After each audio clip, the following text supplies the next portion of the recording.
EV vehicle వాడాలంటే మనం ఏమేమి సేఫ్టీ ప్రికాషన్స్ తీసుకోవాలి? ఈవీ వెహికల్ అనేది స్పెసిఫిక్గా కంపేర్ టు పెట్రోల్ వెహికల్ పెద్దగా డిఫరెన్స్ ఏం లే, యూసేజ్ సేమ్ ఉంటుంది. బట్ దీంట్లో ఏంటంటే కొన్ని ప్రికాషన్స్ మనం కూడా యూస్ చేసుకోవాలి. ఏంటంటే ఇప్పుడు బయటికి వెళ్ళొచ్చాము, ఇన్స్టెంట్గా ఛార్జింగ్ పెట్టకూడదు. అంటే మన సేఫ్టీ కూడా మనం చూసుకోవాలి. కంపెనీ ఇస్తుంది 100కి 1000% గ్యారంటీ, ఓకే. మనం కూడా మన యూసేజ్ పైన కూడా డిపెండ్ ఉంటుంది. ఎక్కువ వెయిట్ వేసుకొని వెళ్ళొద్దు, రఫ్ అండ్ టఫ్ గా డ్రైవ్ చేయొద్దు.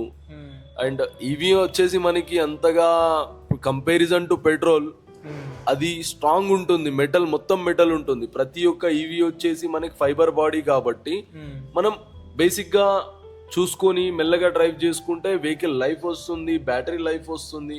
ఇప్పుడు కొందరు ఏం చేస్తారు అంటే 50% ఉన్నప్పుడు ఇన్స్టెంట్గా ఛార్జింగ్ పెట్టేస్తారు.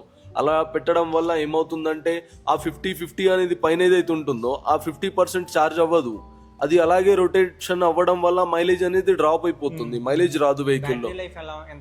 Max to max 5 to 7 years వరకు లైఫ్ ఉంటుంది.